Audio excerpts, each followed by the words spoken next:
The studios, after such a long while, it's a delight to welcome the Director General of the National Automobile Design and Development Council, Jelani Aliyu. Jelani, delight to have you again on Good Morning Nigeria. Thank you. Good to be here. Okay. And with us here in the studio as well is Justice Dare Faka. He is the technical advisor to the Minister of State for Petroleum on Gas Business and Policy Implementation. It's indeed a pleasure to have you here with us on Good Morning Nigeria. Thank you for having me, Kieran. All right, gentlemen, obviously, I mean, you listened to the background report by our correspondent, and the persuasion for having this conversation this morning is what is unfolding around the world, and particularly for us in Nigeria, on account of the coronavirus pandemic. We've seen massive disruptions to supplies, and for us, to a large extent, that we are dependent on imports, whether raw materials, semi-finished, or otherwise finished products. Some analysts are already saying that we should be in a panic mode, as it were, because of the likely impact that this would have on us. But let's begin this conversation by just having your thoughts, because you represent very critical sectors of the economy and there are lessons to learn. What is it that you are seeing now on account of COVID-19 and the so-called new normal that we have entered? Let's begin with Jelani Aliyu. Yes. Well, a very quick background. Our agency, the National Automotive Design and Development Council, we are very proud to be one of the 17 parastatals under the Federal Ministry of Industry, Trade and Investment. And when you look at the situation around the globe, like you mentioned, this is a time to look inward. And we believe that the Federal Ministry of Industry, Trade and Investment is positioned to really make a difference, because it's all about industrialization as the federal government diversifies away from crude oil into agriculture, industry, and mining. And the automotive sector has a capability to create tens, if not hundreds of thousands of direct and indirect jobs. So with the executive orders 5 and 3 that promote local content and local capabilities, we believe the automotive sector can really come in and provide those local services and local products. And that is why we're implementing the National Automotive Industrial Development Plan, which has 5 key elements. Investment promotion, to promote the local production of vehicles in the country as opposed to the continued importation of those vehicles. Development of infrastructure, which would allow us to produce vehicles and to also up the percentage of local content in Nigeria. And also important is skills development, because we believe the only viable future for Nigeria and the only authentic way to really take 100 million people out of poverty, as Mr. President has promised, is to empower Nigerians, especially the youth, so that they are self-reliant. So through our skills development initiatives, we're training youth across Nigeria. We're also building 7 automotive training centers across the country to empower the youth in mechatronics and make them self-reliant. We're also doing market development to empower Nigerians to be able to buy those vehicles by working with Jaiz, Zenith, and Wema Bank to provide single-digit automotive financing. We believe these are some of the things that would empower Nigerians and create that necessary products and services from within. Because we realize, based on what is happening around the world, we have to be independent in the creation and promotion of services and products. And we're also improving standards. So these are some of the things that NADDC, under the Federal Ministry of Industry, Trade and Investment, is doing to support the federal government in creating jobs within the country and empowering Nigerians. And we believe that would be the best way to really defeat and bring about solutions that have been brought up by this COVID-19 pandemic. All right, thank you. I'm still going to be with you, but not exactly now, because I'm personally concerned about what happens at the National Automobile Design and Development Council with respect to automobile engineering and mechatronics, as you call it, because we never needed COVID-19 to let us know that we should build our own cars and stop buying from other. You're a car designer, a world-reputed car designer, and of course, course, we know what we can do in Nigeria with or without COVID-19. So by the time we return to you, you'll be able to do some other explanations. But for now, let's go to the man who has the responsibility of monitoring Nigerian content development. Now, tell us more. Yes, COVID-19 came on and we saw that, look, our underbelly has been exposed. So not just in the issue of maybe health sector, but in other sectors of life. Because now, if you can't import certain materials or certain products, from other nations, then it behoves on you to start making yours. Now, let us know what you've been monitoring. What have you been monitoring, and what is there for you to monitor in the first place? Because, of course, if there's nothing existing, you have nothing to monitor. So let us know what this environment, that you are in is doing. Thank you. Thank you for that question. Indeed, there's a lot to monitor. I am the Executive Secretary of the Nigerian Content Development and Monitoring Board.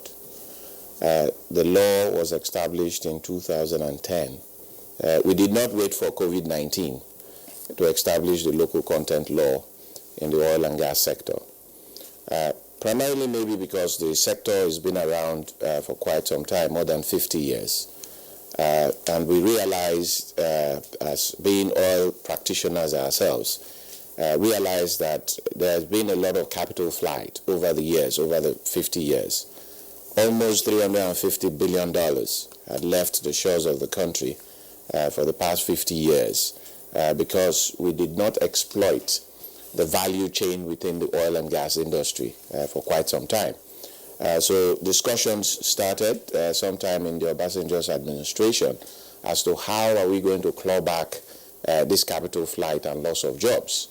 And through there, a policy on local content was enunciated. And that policy was then domiciled with the Nigerian Petroleum Development, NNPC, to implement as a policy to drive local content in the oil and gas sector. NNPC tried its bit to push the boundaries in order to claw back some of this capital flight.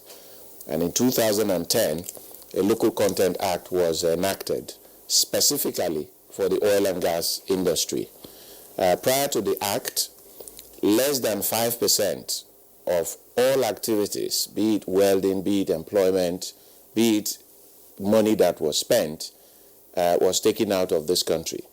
So we were asked to look at how to claw that back to a large extent. Now, it's also important to note that local content is not a sprint, it's a marathon, because you need to develop the desired capacity. You need to develop the capability. You need to train people on skills, and professionally giving people education doesn't happen overnight. So based on that mantra, we took it upon ourselves in 2010, and just to cut a long story short, today we've been able to move from less than 5% to about 32% in the pursuit of local content in the oil and gas industry. And my agency is responsible for implementing that legal requirement to ensure that Nigerians participate in the oil and gas value chain. Nigerians are employed within the oil and gas industry. Nigerians are given opportunity in the oil and gas sector.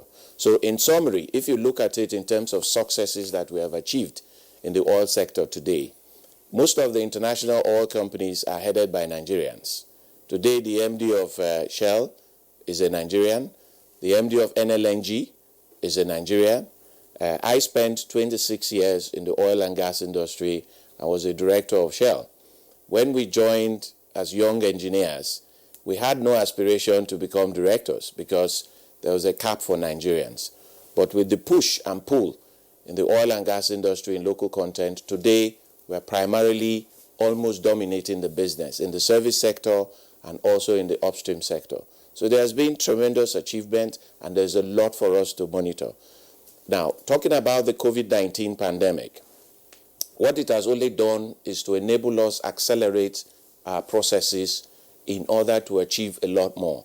So as NCDMB, we have a 10-year strategic roadmap where we want local content attainment at 70% in the year 2027.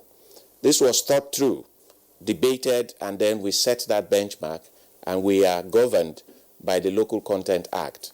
And we are very much on track to achieve that trajectory. So to answer your question specifically, there's quite a lot to monitor. There's quite a lot of achievement within the oil and gas industry in terms of local content implementation. Well, Engineer Waboto, thank you very much. You'll give us the details of that 10-year strategic roadmap and what needs to be done in the context of disruptions that we have seen arising from coronavirus. Let's bring in now Justice Dere Faka. Justice, just so that our viewers will be clear about this, Justice is your first name, I believe. Justice is my first name. It's your first name, so that our viewers are clear that an Honorable Justice is also a technical advisor to the Honorable Minister. Are you trying to defend the legal profession or something? His name is Justice. As always, so as always. Well, fine. I had a classmate in primary school. His first name was Magistrate. So, but in this case, it is Justice. That's a wrong hire. Well, let's bring in now Mr. Justice Dere Faka, who is also the technical advisor to the Honorable Minister of State, Petroleum. Now, what is your reading of what is playing out? Of course, I mean, both yourself and Engineer Waboto are in the oil and gas sector, but there's no question about the interconnectivity about our activities and operations in the oil and gas sector versus other activities elsewhere in the economy. How are you reading this situation, and what is the prognosis? Okay, thank you very much. First, I would like to say that the oil and gas industry is super risk averse. So we're used to such shocks, and of course we have the tenacity and the durability to address such issues, and which is why we quickly reactivated what we call the business continuity plan. Now, on the federal government side, that business continuity plan is the economic sustainability plan, which of course the petroleum industry is playing a key role. Now, I've listened to several people talk about the adverse impact or effect of COVID-19 on the nation. Yes, indeed, it has hit us hard. But one key thing Nigerians and, of course, all of us here need to understand is that, and appreciate, is that the government intervened appropriately in addressing these issues. Now, and that's why I said it's not all gloom and doom, and that as a nation we're not beyond redemption. And that's why in the Ministry of Petroleum Resources, my boss, the Honorable Minister of State, His Excellency Chief Timothy Silva, has carried out several initiatives to making sure that the oil and gas industry, and in particular where I superintend and advise him on the gas business. So you can see that the gas industry is taking different dimensions to cap, if you like, address this shock of the COVID-19 pandemic, which, of course, we know that is going to be here for a long while because we're not so sure of how this will play out because there is no vaccine that has been developed to address this issue. So for us in the Ministry of Petroleum Resources, one key document that we're looking at that government has clearly articulated is the National Gas Policy 2017. Now, there are a cocktail, and if you like, a suite of programs, policies, and regulations to underpin the petroleum industry and, of course, key into the Local Content Act. Because for us, we think that what this COVID-19 pandemic has taught us is to look beyond the immediate and begin to play a key role and have a rethink in terms of local content practice, particularly for the gas sector. And that is why we have several initiatives in the Ministry of Petroleum Resources that had to do with the National Gas Expansion Program, which is headed by Dr. M.M. Ibrahim. We have the Nigerian Gas Flare Commercialization Program, which we finished the transaction and commercial structure and the design, and of course, come up with a regulation called the Flare Gas Prevention of Waste and Pollution Regulations 2018 that is now being implemented by the Department of Petroleum Resources. Aside that, the National Gas Expansion Program is looking to deepen and, of course, penetrate the domestic market with CNG and LPG and take away the issues of using kerosene and, of course, cutting trees and forests for domestic utilization. So these initiatives by the Honorable Minister of State Petroleum Resources, and of course, speaking to his ministerial mandate as handed over to his direct boss, who is Mr. President, the Minister for Petroleum, He has key mandate areas that he needs to deliver between 2019 and 2023. But I'll speak to just three of those, one of which is the development of the gas industry.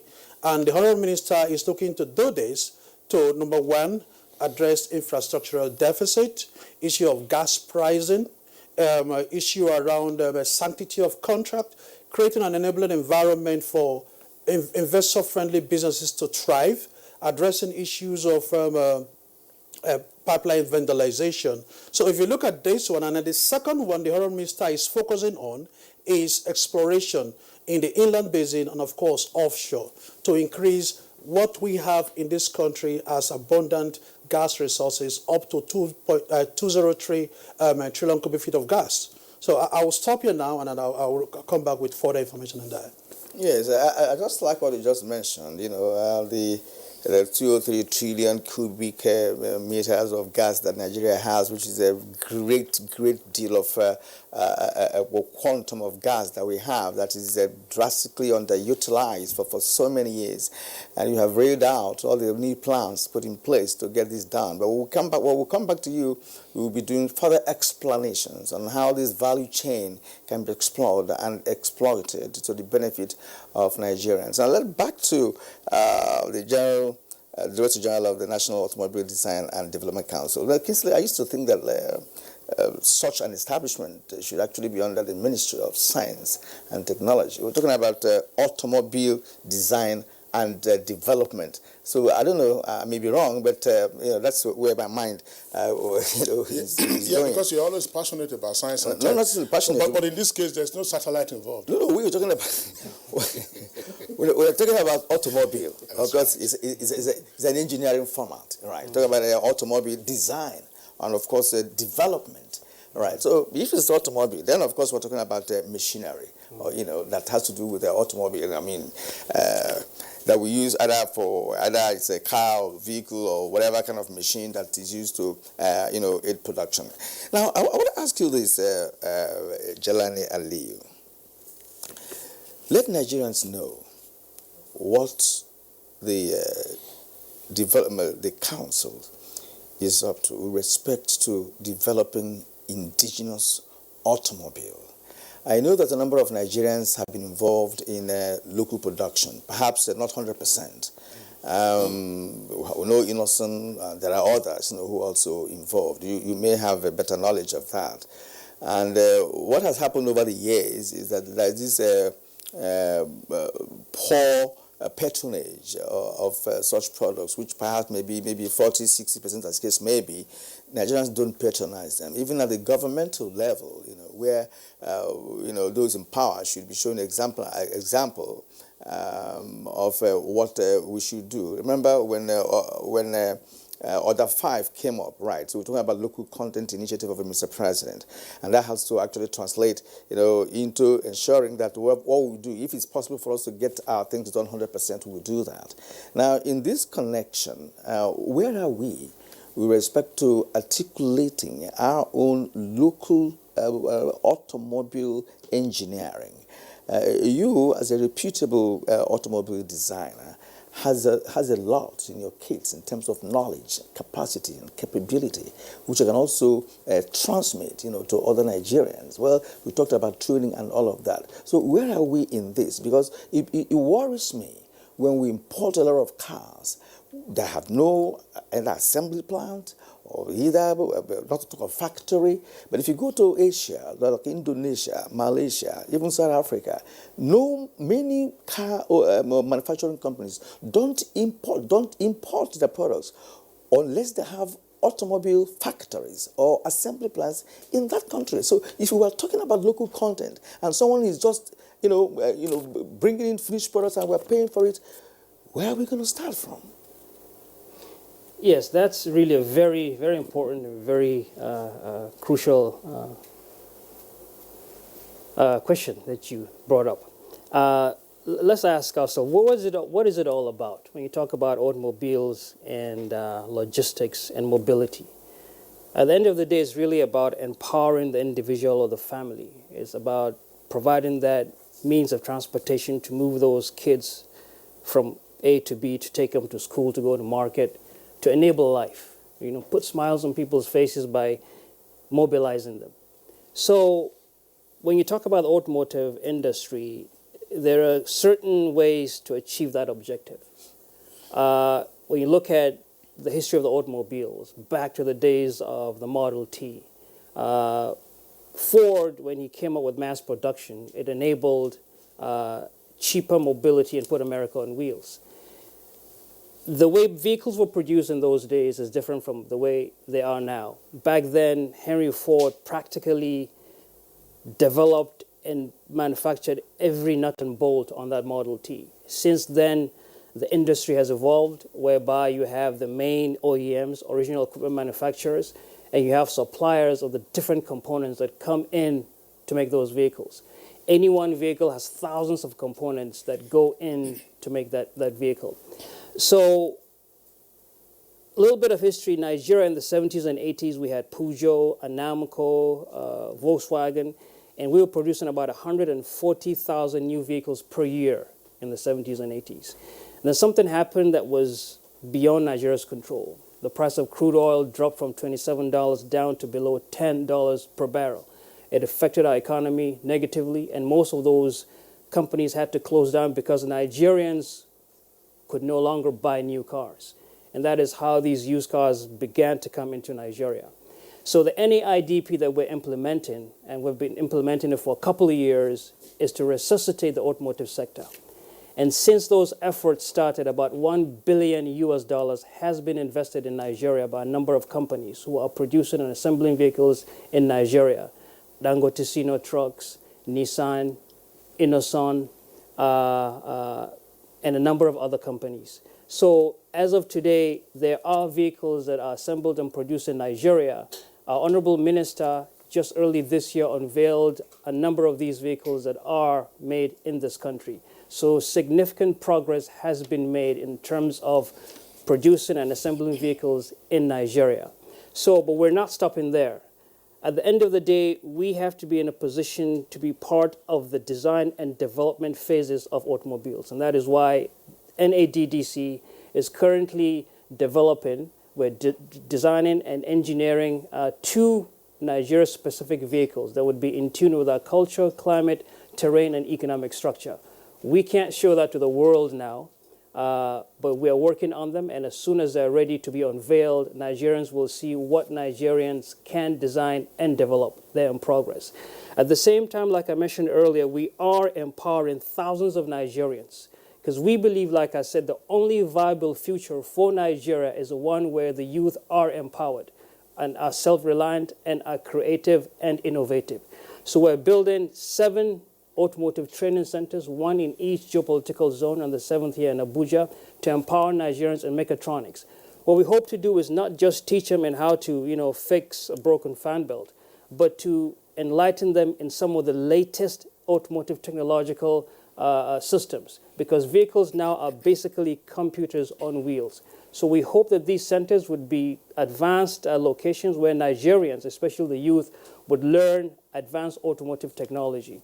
So the NAIDP, in terms of providing vehicles and empowering vehicle production and assembly, has really been in effect for many years. Like I said, by 2019, up to about $1 billion has been invested. So our efforts started many years ago, well before COVID-19. And based on what Nigeria needs, it appears that we are in tune and on the same page with the objectives of the federal government and President Muhammadu Buhari's administration. So we will continue with our efforts to empower Nigerians to be part of that developmental phase in producing and providing vehicles that are in tune with our culture, climate, and economic structures. All right, Jalali, thank you very much. Let's bring in again Engineer Simbi Wabote. Now, in terms of ramping up local content in the oil and gas industry, the numbers you say now over around 32%, up from about 5%. What have been the critical success factors in this climb? And against the background, because we're talking about COVID-19, will those critical success factors avail let's say you represent that sector, avail you in your drive towards realizing the objectives of the 10-year strategic plan that's supposed to terminate in 2027? Yeah, thanks a lot. I think that's a very germane question. When you talk about the critical success factors that has led us this far, I think one of it's the law itself that was established in 2010. Currently, when it was a policy and it was being driven in the oil and gas sector, there were lots of challenges as most of the companies did not see any legal basis with which to drive it. So when it became law, it acted also as an opportunity for investors because they know that their investment will be protected. So it in itself, it's one of those. Secondly, I think the way the law was also couched, in order that it requires professionalism to lead the local content effort. And most of the people that were before me, the executive secretaries, were also industry experts who understood what the challenges were and what the opportunities were. That's also a factor. I think the third bit is domiciling the NCDMB in the Ministry of Petroleum Resources is also a critical success factor because it in itself provided the opportunity to synergize with the industry within that ministry, if you like. NCDMB, it's just like a department of the Ministry of Petroleum Resources. You imagine that it was outside the ministry. There will be a lot of interagency squabbles, lack of understanding of what was happening within the Ministry of Petroleum Resources. So it in itself is a success factor. And the other bit is the willingness for the international oil companies to embrace the local content law in the oil and gas sector because we were able to articulate the benefits to them clearly. One of the benefits, of course, is what it takes to pay one Nigerian. 5 expats you can use to pay one Nigerian. So it in itself is a benefit to them if they employ locals as compared to employing expats, because expats have high maintenance costs. Expats in that case, expatriates. Expatriates have high maintenance costs, so it's even more expensive to do that. The third bit is about security of supply. Take, for instance, in this COVID-19 situation, where most of the expatriates had to leave because of the health challenges. But Nigerians who have built capacity over time had to keep sustaining our business itself. So their willingness to embrace it because it was formulated with them with a clear understanding of the benefit of local content. And then most importantly, like I said, because in developing it, it takes time. It is not a sprint, like I said, it's a marathon. And to have that clear understanding and synergy between the industry and the board made it a lot easier. And then last but not the least is the support from the President, the Minister of State for Petroleum Resources, of course the President who is also a minister, that gives that executive backing to drive local content implementation. So this has been responsible for the successes we have recorded so far.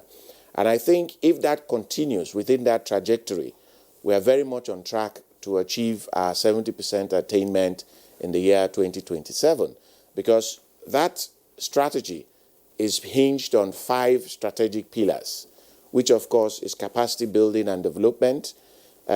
Just to give you an example, some years back, the oil services within the oil and gas industry were the exclusive preserve of the international service companies like the Schlumberger's, Halliburton, Baker, and the rest of it all. Today, Nigerians are practically taking over the entire service of the oil and gas sector, be it well drilling, be it well intervention, workover, wireline work. All these are within the exclusive preserve of Nigerians because it was mandated by the law that drilling in the swamp and land location is reserved from Nigerians. But we did not take a knee-jerk reaction in the implementation.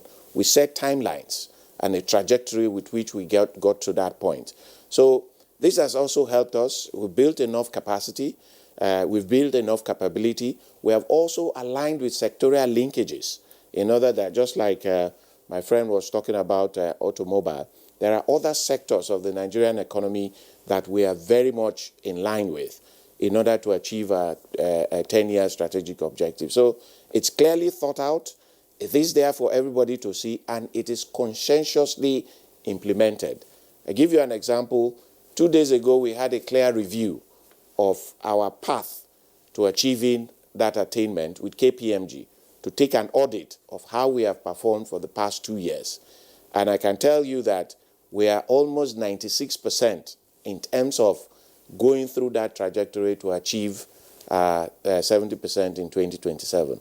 So those are clearly some of the factors that have helped, and the focus in its implementation, of course. All right, which is very key because in this country we've known that when it comes to policy articulation, we're number one. And then when it gets to the implementation aspect of it, we will tell some stories. Perhaps in the course of the program, you will let us know more about the implementation aspects of this. Now, let's return to Justice Derefaka. You read out a lot of plans in place, especially natural gas expansion program, gas value chain, and all of that. Now, lead us more into this natural gas expansion program that you have, because a country like ours, who is blessed with the trillions of cubic meters of gas, is not doing well, in terms of gas exploration and exploitation. So let us know what this expansion program is all about. We may wish to know whether that has to do also with the issue of using gas as a precursor for production of other items. All right, thank you, Kieran. And like you rightly mentioned, and I will allude to what the ES NCDIB had mentioned earlier, and that the natural gas that we have in abundance actually has sectoral linkage to the power sector, the gas-based industries, the agricultural sector, and of course the transportation sector. Now, talking about our gas reserves, Nigeria is actually more of a gas play than crude oil. So in the oil and gas balance, we say we have a tiny drop of oil and an abundant natural gas resource. Like I did mention earlier on, we have well over 203 trillion cubic feet of gas proven and over 600 trillion cubic feet of gas unproven. Now, what this means is that, again, with the lessons we've learned with COVID-19, the ministry's focus is long-term sustainability approach. Now, what that means is that we'll begin to look deeper on how we can diversify our economy with gas. And I'll give a typical example. Look at Trinidad and Tobago, a very small country. They have globally expanded their industry with gas. Now, that country has 1.4 million people with 11 trillion cubic feet, as opposed to our 203 proven gas reserve, TCF. Now, that country has globally competitive petrochemical industry. Plus, they are the number one globally in terms of ammonia export, and number two in terms of methanol export. And this contributes significantly to that country's GDP. Now, coming back home in Nigeria, as a country, we can do more and even achieve much more in terms of utilizing our abundant gas resources. And that is what the national gas policy aspiration is, to address all of these issues and, of course, open up our economy using our abundant gas resources. So the different initiatives we're running in the ministry that will, of course, create and, of course, add value to the Nigerian people is, again, like I did mention, the National Gas Expansion Program, which seek to gather all molecules, gas resources, across a broad spectrum of the gas value chain, and, of course, making sure that it gets to the end user and, of course, at a very good price. And then, so we're looking at deepening our CNG and LPG penetration in the country to create jobs for Nigeria. And I was speaking to 3 of the 9 ministerial mandate area of the Minister for Petroleum Resources for State. And that number 9 actually talked about Mr. President's poise to achieving and, of course, raising millions of Nigerians out of poverty through job creation.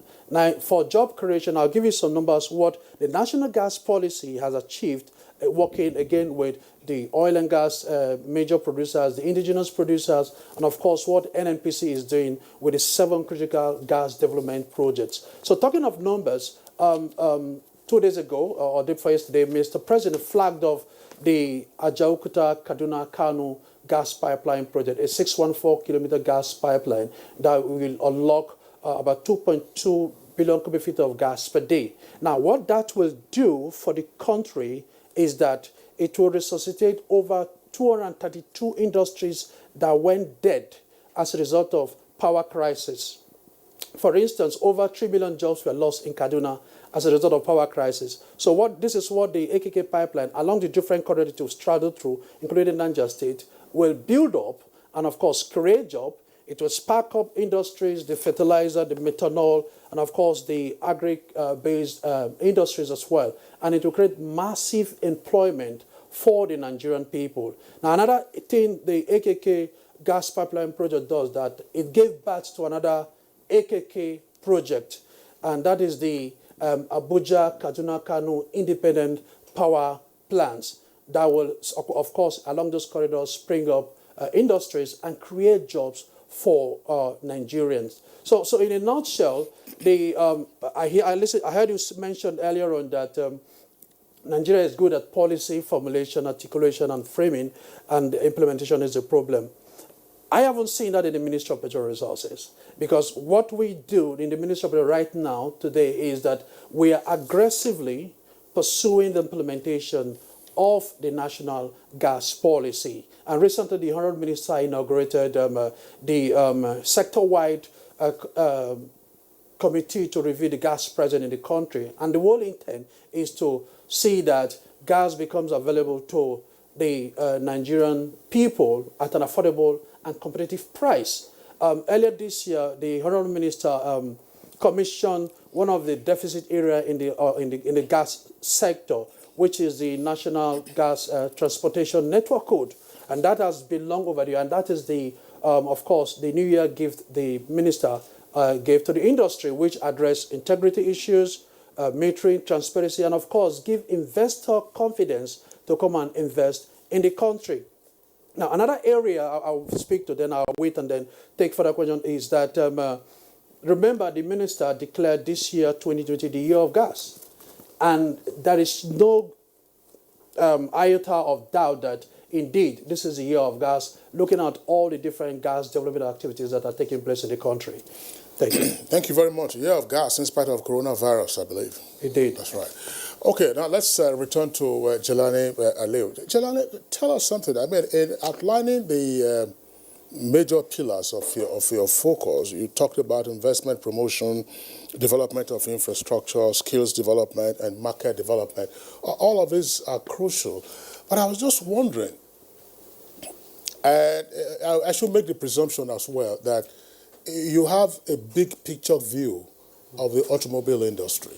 Because generally, the perception will be, once we talk about automobile, we'll be talking about cars and usual vehicles that we use for passenger transportation, small passenger transportation. But does your big picture view also incorporate, for instance, the agricultural sector?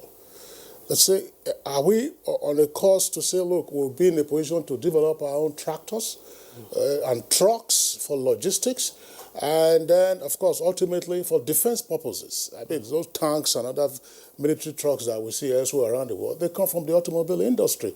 I'm asking this question again. We bring in coronavirus. You can see how every country has become insular and almost protectionist. I mean, the United States has now placed an order, exclusive order, as it were, for the drug that is supposed to treat coronavirus, remdesivir. They said, no, everywhere it is available in the world, it belongs to the United States of America. So I don't know whether we are likely to get into such a situation where we'll have challenges with other aspects of our shall I say, automobile supply. So are you having this big picture view to say, look, we're sucking the logistics, we're sucking the agricultural sector, which is very critical in terms of mechanization, and ultimately also defense? Yes, we do. We do have that big picture, which will, and it does already consist of, like you mentioned, agricultural development of the necessary tools, equipment, and mobility that will support agriculture. Also, a big component of that big picture is self or internal competency. Like I mentioned earlier, to be able to empower Nigerians, young Nigerians, to be part of that design and development of the necessary mobility systems required in the country. Because only we believe Nigerians would be in the best position to understand what those problems are and come up with the necessary solutions.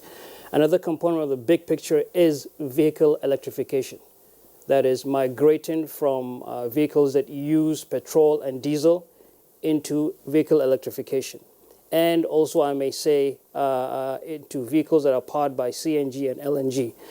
Currently, we're in discussions with the Federal Ministry of Petroleum Resources on a program to convert diesel trucks into CNG and LNG. But the big picture is really an ecosystem that comprises of, yes, empowering agriculture. We're currently in discussions on developing a very, well, it's highly confidential, right, but a very applicable, yes, an applicable, cost-effective agricultural platform for use in remote areas. So, and we do already have companies that are producing agricultural implements in Nigeria. So we hope to continue and promote that. But the big picture really is to be to be independent, or to be in a position for the country to be able to design, develop, and produce the mobility systems needed in the nation. Okay, let's get back to the engineer Simbi Wabote. You've done a very good explanation of what your office is offering the nation with respect to content monitoring. But I also like to a Kingsley's line of question in terms of expanding. Whether you're expanding your horizon to also capture other aspects of oil that also impact on the economy. For instance, talk about the nation's oil refineries. Right, and you have, of course, told us that Nigerians are now involved in critical areas of oil and gas production in this country, which is a healthy development. Now, in terms of oil refineries, what is happening there? We hear about the modular refinery system, which is, of course, what I would call kind of a nanotechnology in oil refining. To what extent, have we been able to get Nigerians involved in that? Because whenever we talk about refineries, people say, "Oh, look, those guys, those stuff there are obsolete and they're not functional anymore." After many times of trying to put it back, it's not working. But we have refineries in Texas, for instance. They've been there since the 60s. That are still very functional. So one wonders, the magic being done there to sustain them. So what can we do locally, to ensure that our engineers? I believe in Nigerian engineers. I believe in them totally, because having had conversations with many of them, of course, we are high ranking. When we talk about the efficiency, in terms of having the knowledge of what to do. But what really sets us back is the political will, and the provision of a good environment, for them to thrive, just like their counterparts are overseas. So, what is the situation like with respect to that? All right. Thanks a lot for that question. I realize you also challenged the issue about policies and policy implementation. In the course of the life of this administration, they enunciated a policy on modular refineries in order to augment and support refineries that, of course, the bigger ones that NNPC is dealing with in terms of the challenges, as it were. So we in NCDMB, of course, took that policy from government seriously. and we got involved in the modular refinery scheme, with which we started encouraging Nigerians to set up modular refineries. Now, it's important to understand the concept modular refinery, because a lot of people make a mistake thinking it's a different kind of refinery. All it means is is built in modules with possibility of expansion. It is the same kind of refinery, but if, for instance, some of the refineries are refining 100,000 barrels of oil per day, modular refineries could refine 2,000 barrels, 1,000 barrels, 5,000 barrels, with potential to upscale it. So that's the concept, because a lot of people think it's a different kind of refinery. No, that's not what it is. But for us in NCDMB, we have actively participated in establishing some of those modular refineries in order to support government's efforts and to put those refineries in the hands of Nigerians. We partnered with Walter Smith, which is, of course, a marginal field operator in the Niger Delta, to establish a 5,000 barrels modular refinery. As I speak, the plan was for that modular refineries to come on stream 1st of May 2020. But due to the coronavirus challenge, that date was deferred. So we believe that by July this year, that refinery will come on stream. That's one. Secondly, we also partnered with Aziko Refinery in Bayelsa State to establish 11,000 barrels per day modular refineries. Construction is ongoing. The plan is 2023. That refinery will come on stream. We are looking at 3 other modular refineries, one in Edo State, partnering with DuPont to establish a 2,500,000 barrels modular refinery. That is expected to come on stream in 2022. So there are lots of activities going on within the modular refinery space to support, of course, government policy and government aspiration in order that we play in the downstream sector of the oil and gas value chain, as it were. So a lot of progress has been made in terms of driving the modular refinery from where we stand. ND Western, for instance, is just about to commission their upscaled 5,000 barrels per day modular refinery also in River State. So there's a lot of progress. I can assure you that within the next 12 months, you are going to see most of those modular refineries operating and supporting the production of the refining of hydrocarbon. But of course, you also know about the Dangote refinery, which is also steaming on. And we believe that by the year 2022, or even before then, the 650,000 barrel refinery will also come on stream. And that, to a large extent, will create the self-sufficiency in refining that we're talking about. What about the older refineries? Are we abandoning them? I can't speak to that, but I know NNPC is actively working in order to reactivate them, but I can't speak to that because I don't have the details. It didn't cover your area of monitoring? It does. We monitor when activities happen within the refineries. We are a regulator, as it were, so we are not responsible in getting the refinery going, but once activities start, we will monitor those activities and ensure that Nigerians are given the opportunity to participate in the refurbishment. All right. But gentlemen, thank you very much for your comments so far. We're going to have to take a short break now. When we return, we'll continue with the conversation. Is Orerin Shure, founder of Arami Essentials, the natural beauty brand based in Lagos, Nigeria. I started Arami out of the desire to see an improvement in the beauty sector in Africa. As I built the foundation of the brand, I realized the importance of awareness. There is no point having products if nobody can see them. So we decided to go online. Taking my business online grew my business exponentially and opened me up to many opportunities. And that's what Visa is offering all owners of small businesses. As an entrepreneur, you can access a bouquet of business solutions and offerings. I encourage every small business entrepreneur to sign up on visa.com.ng to discover more about how Visa is empowering small businesses to thrive. As a strong immune system increases the chances of victims surviving COVID-19, a corruption-free society creates opportunities for citizens to thrive and prosper. Build your immunity. Stop corruption now. Report all acts of corruption to ICPC on this toll-free number 0800 2255 4272. This message is brought to you by ICPC and NTA.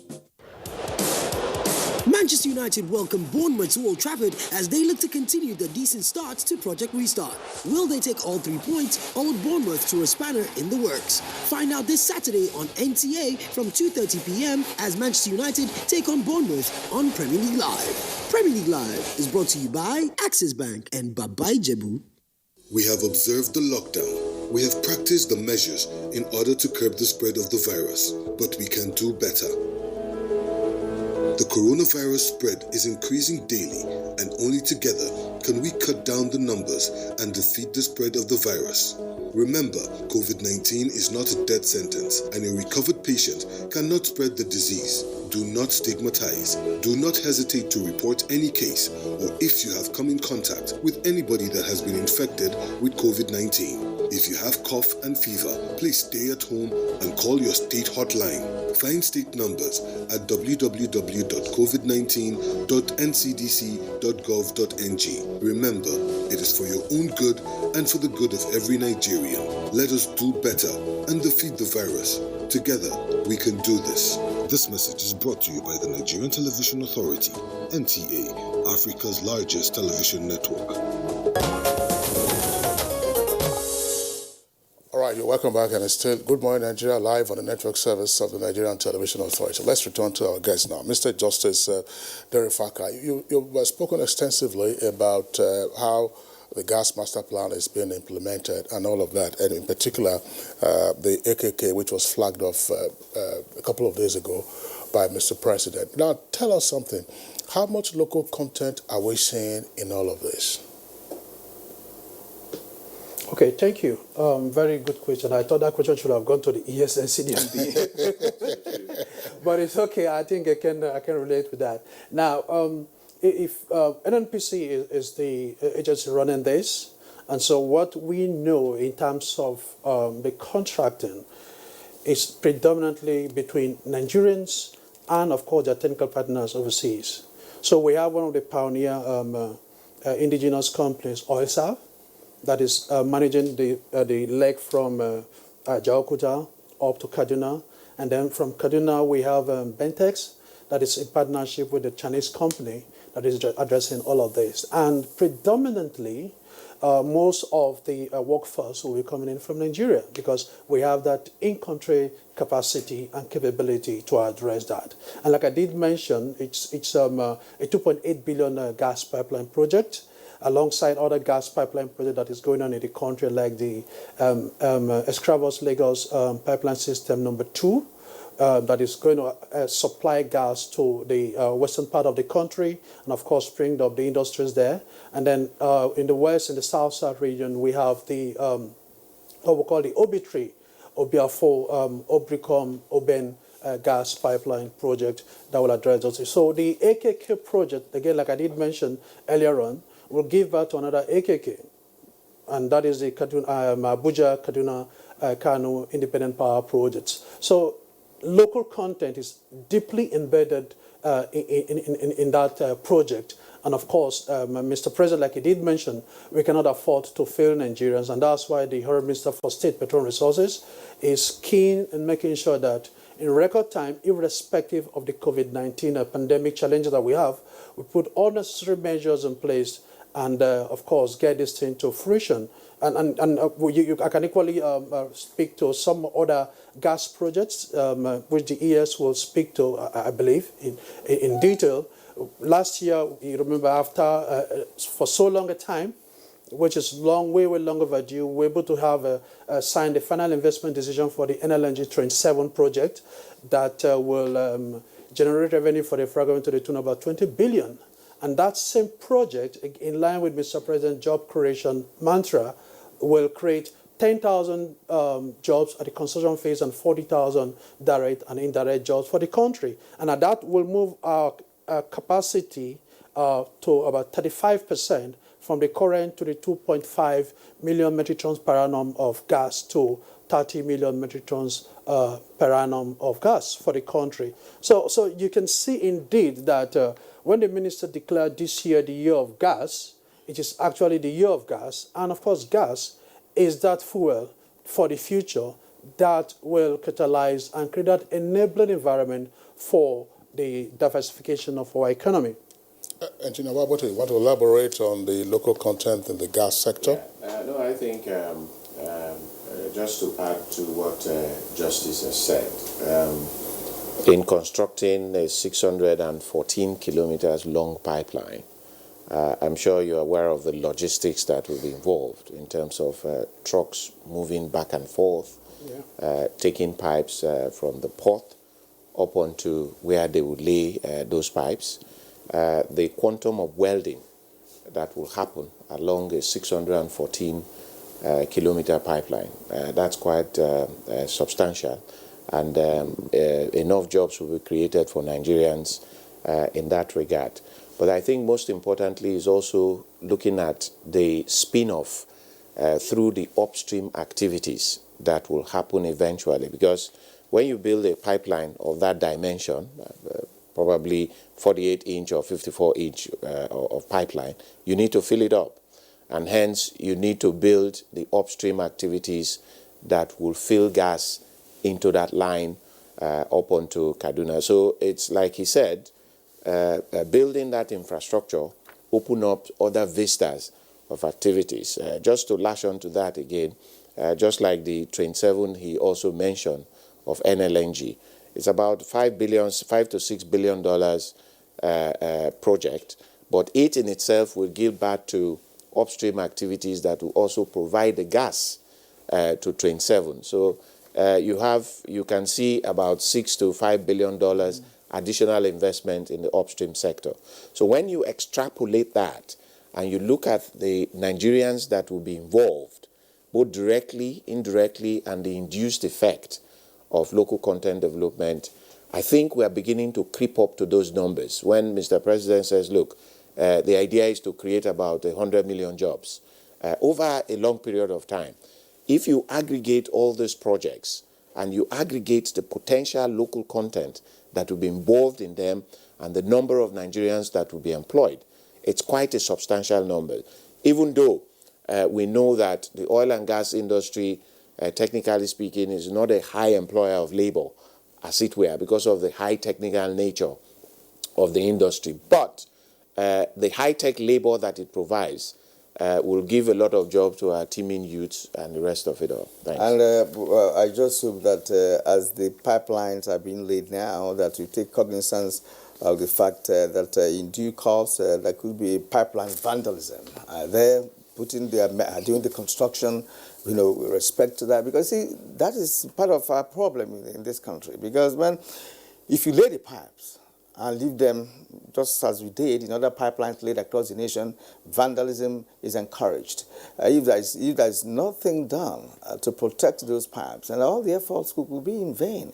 And you are monitoring. And of course, if that is not inculcated in what is being done, you better do that. Because as you are planning, some other people are also planning theirs. Right. Right. Of course, that is the Nigeria will find ourselves. But I want to return to... just...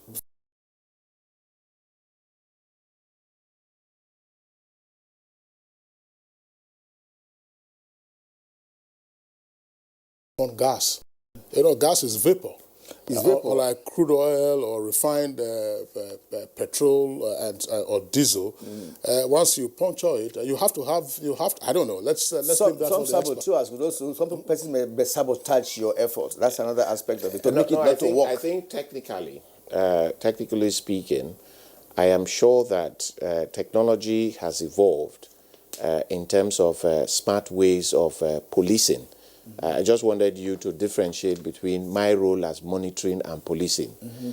I don't police, but I monitor the implementation of local content. I think it's very important. But I think technology-wise, devices have been developed in which if there is any sabotage, you could pick that up almost immediately. So I'm sure that technology will be integrated into these pipelines. Yeah. Okay, Mr. Justice Derefaka, you've really explained a number of things here that are very, very useful to this conversation. But one aspect I'd like you to expand is the issue of methanol production. Methanol is known to have an advantage over petrol, as it were, and it could also be used in factories, in fact, for industrial use, as well as, of course, automobile. What is the effort being made in this? Because, of course, the precursor is gas, majorly gas. So are we thinking in the direction of converting or using gas to get methanol? Many oil-producing nations have methanol. Some vehicles are driven on methanol. They say it has a big advantage of that. If you do know more, let us know. And if this gas expansion program you talked about does not involve methanol, let us know why. Because a couple of months ago, the Ministry of Science and Technology was mandated, to start the production of methanol, and that cannot work if there's not enough gas supply. I know methanol can also be made from other materials. In fact, it's a product that can be made from several other, materials as precursor, but gas is major. All right, thank you, and I think that is a very, very good question. I'm even beginning to think that maybe you are targeting my job. Now, if you look at what this country faces in terms of gas issues, remember, we flare a lot of gas that we produce, associated gas that we produce in this country. And that is that's number 3 of the Honorable Minister of State's key mandate area, completion of the Nigerian gas flare commercialization program. On a daily basis in this country, we flare around 750, 800 million standard cubic feet of gas per day. Now, equating that to our power utilization, that if we use that gas, we can double our power utilization. The industrial sector uses around 350, 450 million cubic feet of gas per day. Now, if we harness this gas that we flare in over 178 gas flare locations are spread across the oil and gas fields, we can double, if like triple our industrial gas utilization. So when the federal government came up with the national gas policy, in particular chapter 6, section 6.4 from page 60 to 64, it talks about how government would collaborate and work with industry to address the issue of gas flaring, flare capture technology providers, and third-party investors that will come and harness this gas that has hitherto been flared. And in doing that, the federal government came up with the Nigerian gas flare commercialization program. Now, when we launched a request for qualification package in 2018, over 800 interested parties indicated interest. By the time they went through the sieving process of the RFQ, we have 203 what we call, they were applicants at that time, and then they became qualified applicants, 203. The rest couldn't meet up with the requirements. And as at 26th of June 2020, the 203 qualified applicants have submitted their proposals to address the issue about gas flaring, which is being implemented by the Department of Petroleum Resources under the leadership of Engineer Sariki Awalu. Now, what these 203 qualified applicants are doing is to see how they can convert these flare gas to different flare gas to market products, including methanol. And coming back to your question, the ministry is working collaboratively with the Ministry of Science and Technology. The Science and Technology Ministry has a guideline that will produce methanol. And that gas will come from the Ministry of Petroleum Resources. So there is this synergy and partnership, or if you like, interministerial partnership to address that issue. And the two ministers are talking, and the different committees working across the two different ministries are talking. And we're equally, like I said, in the National Gas Expansion Program, we're looking to get in these molecules and bring them to the table for the different industries to harness, including the production of methanol, fertilizers, and other products for the Nigerian populace. Thank you very much, Justice Derefaka. Let's bring in again Jelani and Leo. Steel, of course, is fundamental to the automobile industry. I was just wondering, could there be greater urgency for us to fix Ajaokuta than now? against the background of the plans and programs that you have and the necessity for us to keep going? Yes, bringing back Ajaokuta online would really add significant value to the automotive industry. It will allow us to get the necessary, steel that would go into the, especially the main substructure of the vehicles. But one thing to also look at is that when we talk about moving away from crude oil into gas and other sources of energy, it's not that technology would sort of completely outphase crude oil. A lot of vehicles now have huge percentages of composites in their structures and in their componentry. So I believe an avenue too that Nigeria has a great advantage on is to utilize our crude oil into composites that would go into the products that we manufacture, vehicles and other components that go into those vehicles. So we do need to put emphasis on Ajaokuta. At the same time, we need to explore hydrocarbons and how to sort of really develop and leverage composites from those sources that would go into our vehicles. So I think it's a win-win for Nigeria. Even as the world moves away from powering vehicles with petrol and diesel, the source of those molecules could be channeled into composites. Now, let me stay with you for a while. During the last Technology Expo organized here in Abuja, we saw many Nigerians, those even without much of educational standing in terms of, academics, coming up with some technologies, especially in the automobile area. One, Usman, is from Mina, came up with a wooden car. The car is, all the body is wood, but it's moving. I'm just driving at the point where, we have talent, those who have talent. What can we do with them? Is there a provision for training of such persons who have natural talent, who perhaps may not go to school, but they know their measurements? They can put something together. They could move. It could be mobile. You can see them moving, right? And discover that if further attention is paid to that, you can expand it, advance it, and of course, make something out of it. Such persons are many in Nigeria. What can we do for such persons? Yes, that's a very important question too. I'm glad you brought it up. I'm a strong advocate of identifying talent and promoting it so that it would ultimately add value to the society. And that is why NADDC has, we have done what we call the NADDC Automotive Design Challenge, which we opened it up to Nigerians across the country. We have gotten very good submissions. We're in the process of judging those submissions so that we identify at the geopolitical level who the best are, first, second, third, and then at the national level who the best of those innovative Nigerians are. We hope to bring them close, further understand their talents, and how to help them promote it. Because we believe a talent should be harnessed and then channeled formally through the right technical educational system.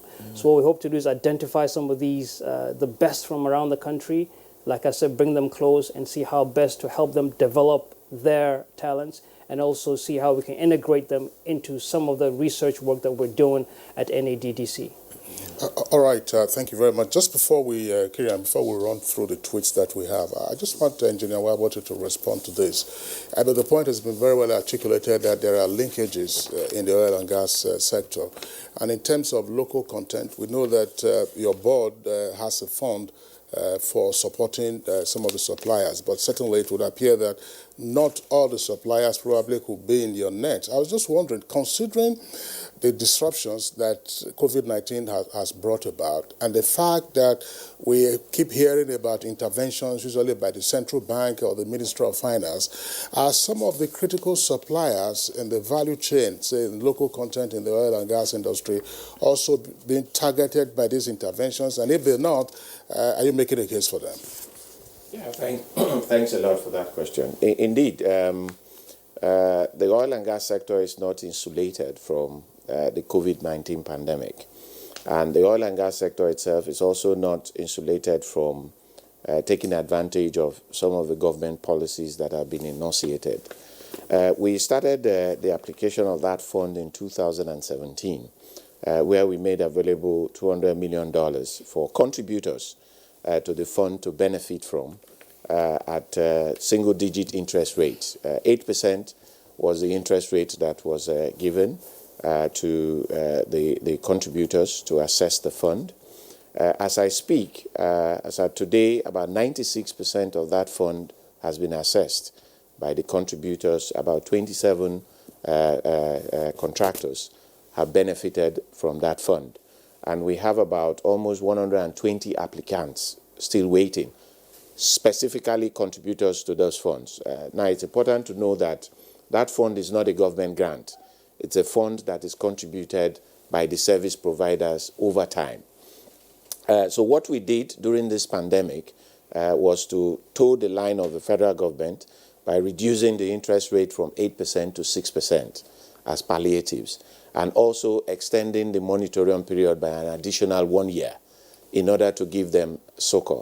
But again, given the number of applicants waiting on the queue, the Minister of State for Petroleum is working, and I think by next week, that fund size will be increased once the approvals are gotten to about $350 million, so that more beneficiaries will get into it. Besides the fund itself, we are also designing other products to help beneficiaries in terms of working capital, because with this pandemic, it is difficult for them to access bank loans and also have working capital. So we are designing working capital. We are also designing a product because we are a very gender-friendly organization. We are also designing a financing product for women in oil and gas in order to encourage the women folks who participate in oil and gas activities. And we are also designing a product for the Nigerian Association of Service Providers in the oil and gas sector. So all those are palliatives that we have thrown in to help them. All right, thank you.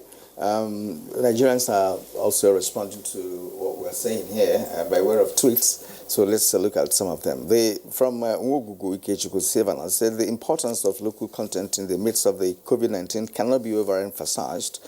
God makes use of every situation, circumstance to realize his purposes on earth. So it's a high time we sincerely looked inwards, support to strengthen and patronize locally produced manufactured commodities. Now, Festus Akimboyewa tweets, coronavirus is a remorseless enemy, and every country, including Nigeria, is paying a heavy price. It is time to diversify our economy and look inwards. We have the raw materials, manpower, and the talent needed to build our country and make our people prosperous. Delegate Solomon, we simply cannot return to where we were before COVID-19 struck. As such, the central bank should bring liquidity to the emerging economy. Furthermore, debt alleviation must be a priority, including immediate waivers on interest payments for 2020 to encourage local production now. Eno Ayok, as a country, we need to believe in our abilities, capacity, so as to build a technology-based economy, which largely is anchored on local skills, materials, and standards. Yes, like this Ibrahim Abdusalam Bello, before that, he said that it has become imperative to have not just our most consumable goods produced locally, and even the raw materials needed should be sourced here where necessary. Our overdependence on imported goods, even for the list of things like toothpick, is causing serious damage to our economy. Titus Mondenok, honestly, this is the time for government to look to human capital development of its citizens. A lot of the expatriates who do jobs that Nigerians can do have virtually left, and some of our industries which are supposed to function are in a coma. Chris Simeon, for us to work stronger, government should come out with concrete policies that encourage local content patronage, especially in the oil and gas. By so doing, jobs will be created, leading to a robust economy. Law Alpha said the local content as it concerns the cure for coronavirus has not provided or presented any remedy, despite the assurances from local tradomedical practitioners. But medical doctors are doing their best to avoid fatalities. We don't have any medical personnel here at this moment, so thanks a lot for your contribution regardless. All right, Innocent Shower James, local content drives and lifts the economy by providing massive job opportunities. All it takes is necessary support and enabling environment by the government. COVID-19 has shown us how best to cherish local content. They're waiting for foreigners or foreign supply to keep us going. Onyebuchi Ezenwa, this is the best time for our government to support micro, small, and medium-scale enterprises who use local content to produce goods and services. This will gradually rebuild our economy. Well, and that's really where we are calling it a day on this particular edition of Good Morning Nigeria. I would like to appreciate our guests who actually made it possible for us to have a healthy conversation this morning. And first of all, I would like to appreciate the Executive Secretary of Nigeria Content Development Monitoring Board, Engineer Simbi Wabote. Thank you for coming. And the Director General of the National Automotive Design and Development Council, Jelani Aliyu. Thank you. My pleasure. All right. And Mr. Justice Derefaka. Well, for Kingsley, we'll change his name, Mr. Justice, but there's nothing he can do about it. Justice Derefaka is the technical advisor to the Minister of State for Petroleum and Gas Business and Policy Implementation. It's been a pleasure talking to you this morning. Thank you. All right, thank you very much. Well, if Mr. Justice Derefaka then becomes either a councillor or a commissioner or he becomes a member of the House of Assembly of National Assembly, say in the House of Reps, he becomes Honorable Justice Derefaka. That could be quite confusing. I'll eventually change my name to Magistrate. All right, gentlemen, we'd like to thank you for being with us and our viewers as well. We appreciate you tuning in. Good Morning Nigeria returns tomorrow, same time, 7 o'clock in the morning. Until then, stay safe and be well. I'm Kingsley Osadolo. And I'm Kirian Umayo. Have a great day.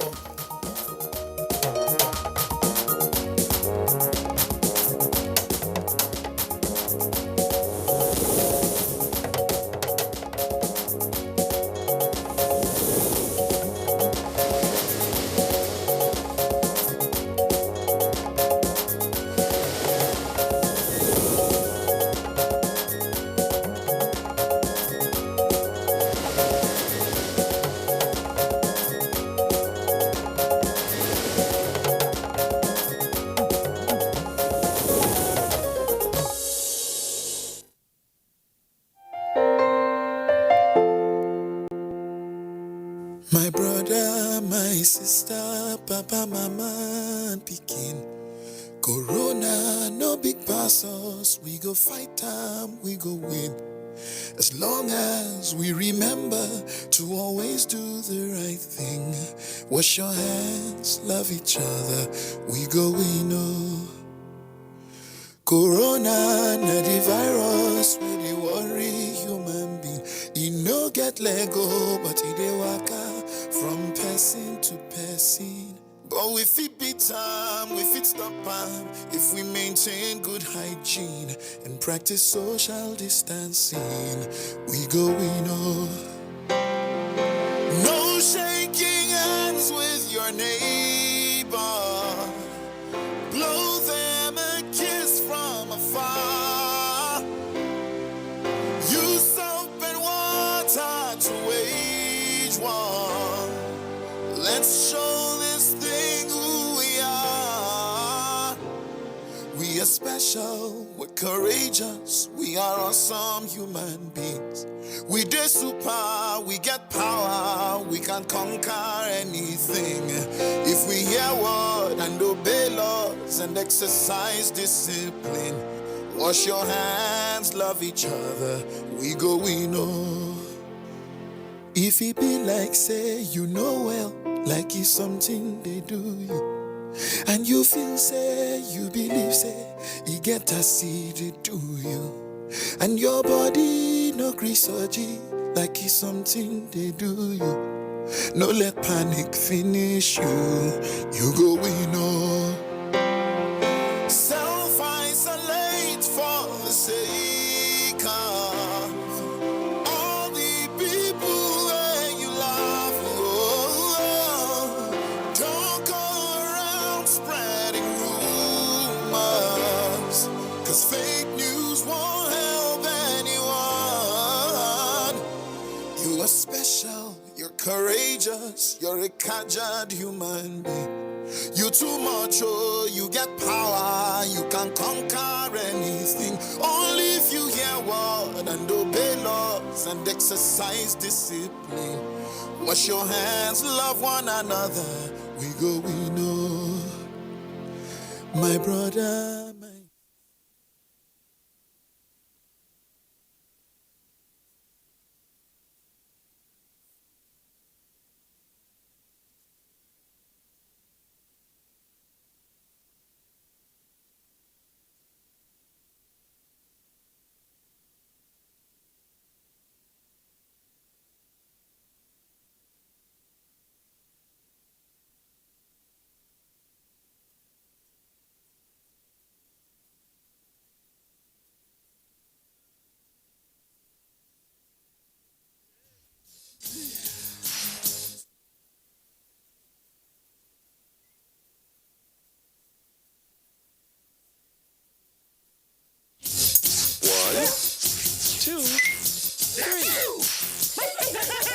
Remember to cough and sneeze into your arm or elbow and not your hands.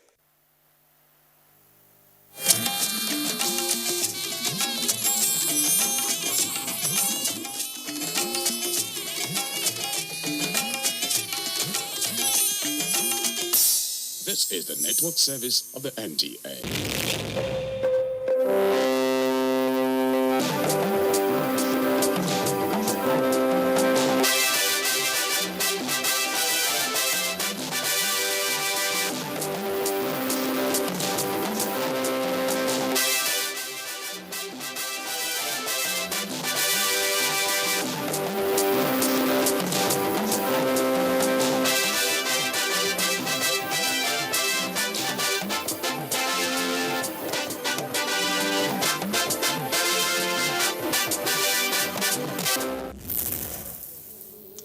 It's a pleasure to be here again on the network service of the Nigerian Television Authority to talk sports. I am Tamara Ebiwe, and the program is Sports Real. Many thanks for joining us. Our focus today will be on the Confederation of African Football, because a virtual meeting was held on Tuesday and major decisions were taken as regards the Africa Cup of Nations as well as the women version of the competition. And those major decisions taken will affect the football calendar of the Confederation of African Football. Also, we'll be talking about the Nigeria National League, because a virtual meeting was held as well, and major decisions were also reached as to what will profit the Nigeria National League. Will the season be concluded? Will the season be cancelled? Will any club be promoted or relegated? These are the questions that we will provide answers for you on the program. I have a guest with me. He's a sports journalist and also the spokesperson of the second tier Nigeria Professional Football, Ama Ignis. Thanks for coming on the show. Thanks for having me. The most important league. That's what we call it. Well, that's your opinion. All right, we'll go on a quick break.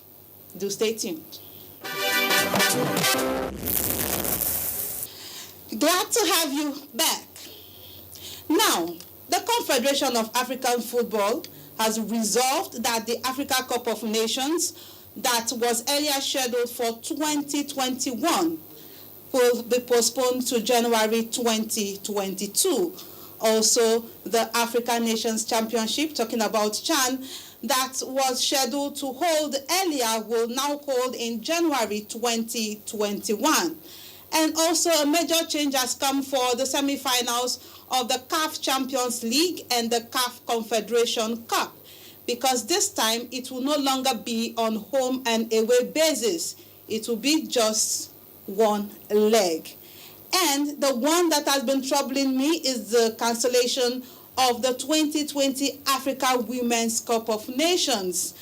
It will be replaced by the Africa Women's Champions League, and that will be launched in 2021. These are the decisions taken by the Confederation of African Football. Ama Ignis, what's your opinion on these major changes? Do I start from the women? The one that has been giving me headache, honestly. All right, Tamara, first I want to salute CAF on the Ahmed for the innovation. It's been excellent. It's long been sought for. I remember Nigerian women football leaders, Dilichuku, Aisha Falode, and the rest of them.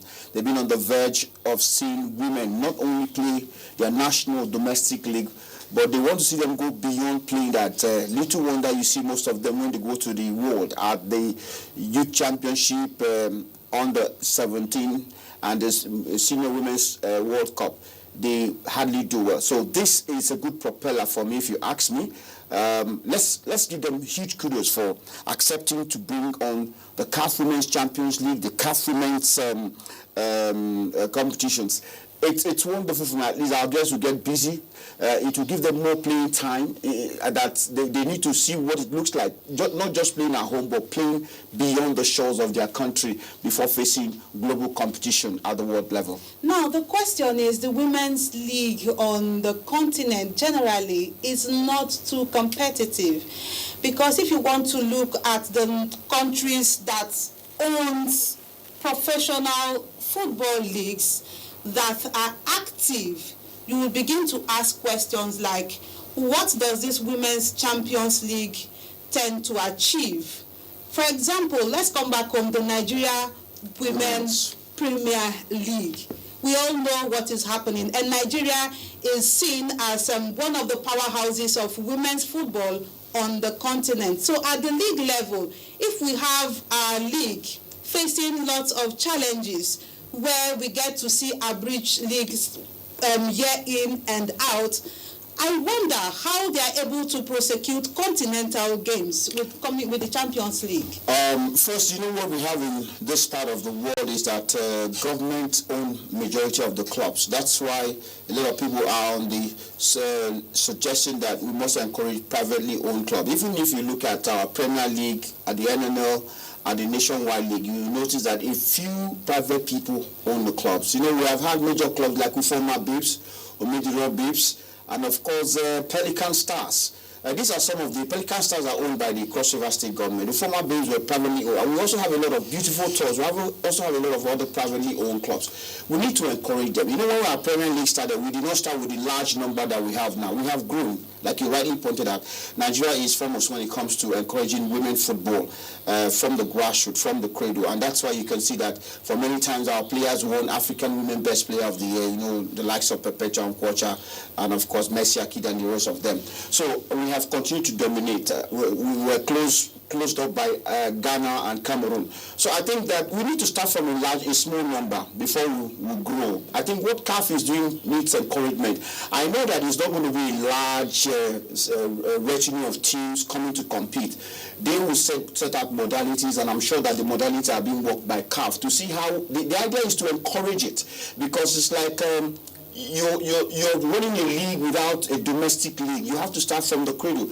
But I think maybe you just pick those countries that are very consistent with their league. Nigeria, Cameroon, Ghana, and Equatorial Guinea. You know, we have a lot of Nigerians there, even though they play for Equatorial Guinea. So I think that a fair number of clubs in the north too. Algeria is doing well.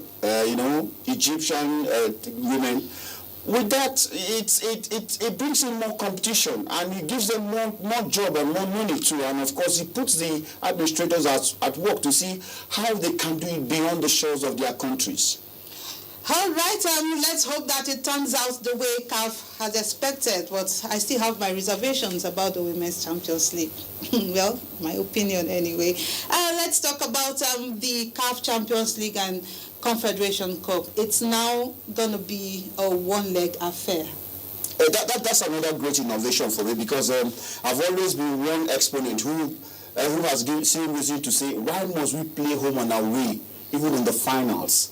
Look at Europe, look at other parts of the world. No matter how much they struggle playing home and away, the finals is played in particular ground, in a special ground, selected, announced before the championship kicks off. I think that's another innovation. It will teach us how not to learn to win at all costs. It will teach us that no matter where you're playing on the continent, domestic, in front of your fans or not, you will win if you are good. Let the best team go there and win. There is a neutral ground. You have a neutral referee. You do not have need to tell the referee you want to unleash whatever on the referee because you're going to play home. So I think it's good. It prepares us better for future assignments, even when they go to play the World Club Cup competition. When they know that at the quarterfinal stage it ceases, when you're going to the semi-final stage, you're